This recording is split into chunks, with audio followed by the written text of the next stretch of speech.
मेरा नाम जावेद इकबाल है और मैं आपसे मुखातब हूँ लम्हा न्यूज़ के प्लेटफार्म से। अस्सलाम वालेकुम नाज़रीन, बिस्मिल्लाहिर्रहमानिर्रहीम, इय्याका नअबुदु व इय्याका नस्तईन।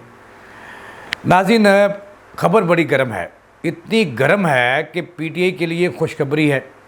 और बची खुची जो पीटीआई है उसके जो मतवाले भी हैं, जियाले भी हैं, चूँकि ये सारे मिक्स हो गए हैं और नौजवान भी हैं, खिलाड़ी भी हैं, कप्तान के कोई विकेट कीपर हैं और कोई भगौड़े हैं।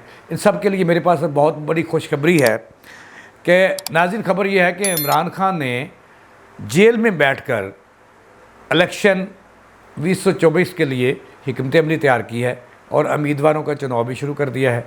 इस पे आज के प्रोग्राम में हम आपको खबर भी देंगे और पीटीआई के लोगों को खुशखबरी भी देंगे कि उन्होंने क्या हिकमत अमली तैयार की है जेल के अंदर बैठकर, और हमें किसने बताया ये भी हम आपको बताएंगे, और किसके ज़रिए उन्होंने क्या बताया ये भी हम आपको बताएंगे। और कप्तान साहब जो हैं बड़े पुरुम्मीद हैं। वो कह रहे हैं अपने करीबी साथियों को कि नवाज शरीफ को उन्होंने ऐसे बम्बल गुस्से में फंसा देना है कि उनका नाम कहीं भी नज़र नहीं आना, और आखिरकार उनसे लड़ाई हो जानी है और फिर उनकी हमेशा के लिए जान छूट जाएगी। इस पर आज के प्रोग्राम में हमने बात करनी है। तो नाज़रीन, पिछले दिनों इसका इंकशाफ मरूफ एंकर अहमद मीर ने भी किया और जावेद चौधरी साहब ने भी किया कि इमरान खान जो हैं ये क्या हिकमत अमली इख्तियार कर रहे हैं और उन्होंने कैसे अपनी पार्टी को बचाना है और कैसे आगे बढ़ना है, और इमरान खान पुरुम्मीद हैं। ये सारी चीज़ें मैंने आपके प्रोग्राम में आज आपसे डिस्कस करनी है। नाज़रीन, इस वक्त सूरत हाल ये है कि पाकिस्तान के अंदर इंतखाबात 2024 के लिए सियासी जमातें पूरी तरह मुतहरक हैं, और ख़ुसूसन जो है वो पीपल्स पार्टी और नून लीग पूरी तरह मुतहरक हैं। और लूली लंगड़ी जो पीटीआई है ये भी अपनी तरफ से कोशिश कर रही है। लेकिन इमरान खान हैं बड़े चालाक, पहले चालाक नहीं थे, अब वो चालाक हो गए हैं और उन्होंने एक बड़ी अच्छी हिकमत अमली इख्तियार की है। जेल के अंदर बैठकर एक टीम तश्कील दी है और टीम में तमाम के तमाम वकला हैं। इस पे मैंने आज के प्रोग्राम में बात करूंगा और तफसील से आपको बताऊंगा।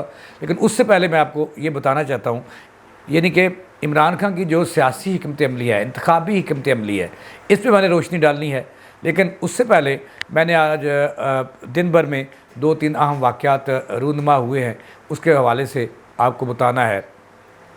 पहली बात तो ये कि आसिफ अली ज़रदारी और उनके जो बेटे चंद दिनों के लिए दुबई गए थे, उनमें दोनों में रब्ता हुआ, गिले शिकवे हुए और जो है वो आपस में फिर क्यों खिचड़ी हो गए। लेकिन प्यो पुत्र का रिश्ता नाज़रीन ऐसा होता है कि वो कभी भी जुदा नहीं होता। लेकिन ये नूरा कुश्ती करना चाह रहे थे, और जैसे मैंने पहले भी 2-3 प्रोग्राम में बताया है कि ये नूरा कुश्ती है, नून लीग और पीपल्स पार्टी एक है, क्यों खिचड़ी है आपस में, और लोगों को बता रहे हैं ताकि तीसरी जमात जिनका इन दोनों को जिससे ख़तरा है वो है पीटीआई, कि पीटीआई का वोट बैंक नहीं टूट सका। और ये मैं आपको सच्ची बात कह रहा हूँ कि पीटीआई का वोट बैंक जो है वो 2-3 हिस्से जो इन्होंने पीटीआई के किए हैं। एक अलीम खान साहब हैं, उन्होंने अलीम खान होते उहदे घर वाले भी वोट नहीं देना, सच्ची बात बता रहा हूँ।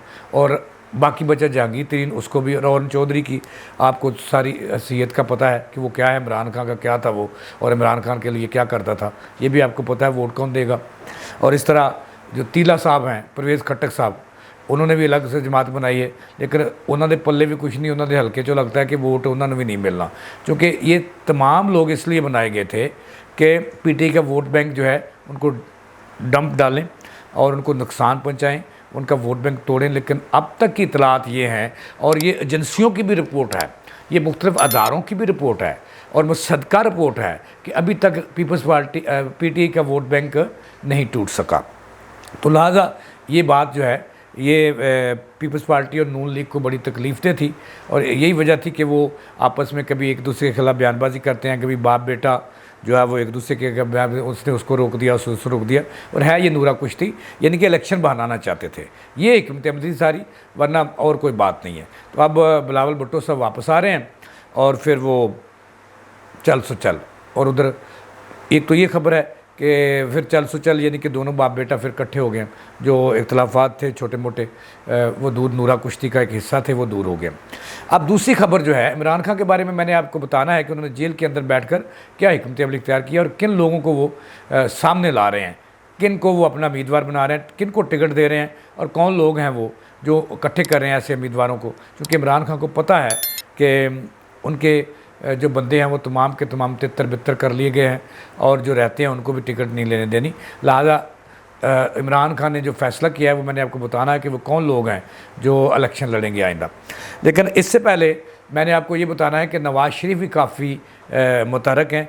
आज उन्होंने कई रोज़ के बाद पहले तो उन्होंने थकावट तकाली मालिश मुलिश कराई मरी में जाकर, तो वापस आए, एक रात स्टे किया जाती उम्रा में, और आज उन्होंने सियालकोट में मसरूफ़ तरीन दिन गुजारा। बड़े बड़े इंकशाफात किए हैं और बड़ी बड़ी धमकियाँ उन्होंने दी हैं।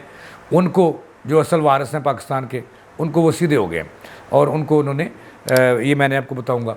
अच्छा, आज नवाज शरीफ जो है सियालकोट में गए, वहाँ पे उन्होंने वर्कर कन्वेंशन जो था मुस्लिम लीग नून का, जिसका एहतमाम ख्वाजा आसफ़ साहब ने किया था और मिलजुल के और कई लगड़ बगड़ उसमें शामिल थे, तो उन्होंने जो किया था उससे ख़िताब किया और अपनी आइंदा की हिकमत अमली और अपने साथ होने वाले जुल्म से उन्होंने पर्दा उठाया और उनकी फिर यादें ताज़ा की, ज़ख़म अपने पे नमक छिड़का और फिर नमकों उनके ज़ख़म जो थे नवाज शरीफ के, उनसे खून रसा, वो भी मैंने आपको बताना है। तो दूसरा उन्होंने चैम्बर ऑफ सियालकोट से, चैम्बर ऑफ कॉमर्स सियालकोट से ख़िताब किया। पूरी कम्युनिटी जो है, चूँकि सियालकोट एक बड़ा शहर है और बड़ा सनती शहर है, वहाँ के अमीर लोगों से उन्होंने ख़िताब किया और अपने साथ जो हुआ माजी में जो किया गया, जिन्होंने किया उससे भी उन्होंने पर्दा उठाया, यादें ताज़ी की। और नवाज शरीफ की आज वहाँ पे चैम्बर ऑफ कॉमर्स और वर्कर कन्वेंशन से जो ख़िताब था उसमें एक बड़ी धमकी है नाज़रीन, वो धमकी समझने वाले समझ गए हैं और ऊपर तक बात पहुँच गई है।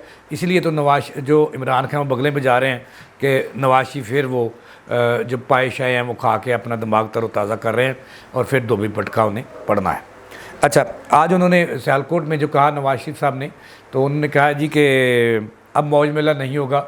उन्होंने कहा कि जिन्होंने हमारे साथ जुल्म किया, सुन ले बात, नवाज शरीफ ने कहा कि जिन्होंने हमारे साथ जुल्म किया, ज़्यादतियाँ की, उनमें से 5 जज हैं और कुछ जर्नैल हैं। जर्नैलों का उन्होंने नाम नहीं लिया, लेकिन बात उन्होंने कर दी खुले अल्फाज में। उन्होंने कहा कि उनका अब उन्होंने अगर हमारे साथ ऐसा किया, इस मुल्क के साथ ज़्यादती की, वज़ीर-ए-आज़म मुंतखब के साथ ऐसा किया, तो उनका नाम ना होगा दास्तानों में।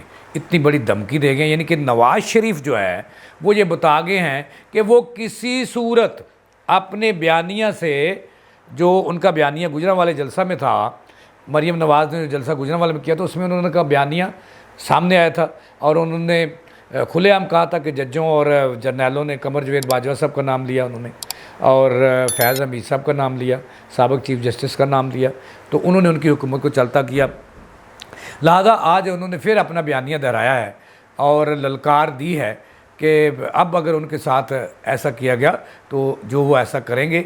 ज़ाहिर है, सीधी सी बात है, उन्होंने बता दिया कि जिन्होंने ऐसा किया है, जिनका नाम गुजरांवाला जलसा में और दीगर जलसों में नवाज शरीफ का जो टेलीफोन ख़िताब था उसमें उन्होंने खुल के लिया था, तो उन्होंने कहा जी कि उनका दास्तान कहीं नहीं होगी। अब अगर हमारे साथ ऐसा किया, चलती हुई जमहूरी हुकूमत को अगर उन्होंने रुखसत किया और मुझे क्यों निकाला, तो ये नवाज शरीफ तो पहले ही जवाब दे चुके हैं। तो आज उन्होंने खुल के बता दिया, यानी कि उनको ऊपर वालों को, जो ऊपर वाले हैं उनको पैगाम दे दिया कि भाई मैं ज़ख़म जो हैं आज भी मेरे ज़िंदा हैं और यादें भी ताज़ा हैं, जो मेरे साथ हुआ मुझे याद है, लेकिन मुझे ना छेड़ना, वो ना हो कहीं कि इमरान खान और मैं इकट्ठे हो जाए और एक कंटेनर पे चढ़ जाए। ये सीधी सी बात मैंने आपको बता दी है कि नवाज शरीफ अपना बयानिया ज़िंदा करेगा, आज नहीं तो कल। इसका अदा आज उन्होंने सियालकोट में कर दिया है। अब नाज़रीन चलते हैं अपनी असल ख़बर की तरफ कि इमरान खान साहब जो है वो जेल में आराम से नहीं बैठे हुए। कल वफाकी वज़ीर दाखिला ने एक बड़ा बयान दिया था। एक तो उन्होंने कहा जी कि वो इमरान खान जो है वो लाडला है और आज भी लाडला है। उन्होंने कहा कि जेल के अंदर जो है उन्हें जो मुराद हासिल हैं ये हम आपको नहीं बता सकते, कि तमाम तर सहूलतें उन्हें जेल के अंदर मैसर हैं और वहाँ मीटिंगें भी करते हैं सारा कुछ। इसका मतलब यह है कि दाल काली होनी शुरू हो गई है और नवाज शरीफ जो अपनी ज़बान बंदी जो उन्होंने की हुई है, जिसका उसने वादा किया हुआ है और शहबाज शरीफ उसके गारंटेड हैं, यानी कि उससे बाहर आना शुरू हो गया है। और दूसरी तरफ वो लोग फिर मुतहरक हो गए हैं कि इमरान खान जो है वो जेल में बैठ के, कल वफाकी वज़ीर जो दाखिला थे सरफराज बुगटी साहब, उन्होंने तो दो लोग अल्फाज में कह दिया कि इमरान खान लाडला है और जेल में आज भी उन्हें मुराद दी जानी, यानी कि किसके कहने पे दी जा रही हैं, ये बहुत बड़ा सवाल है।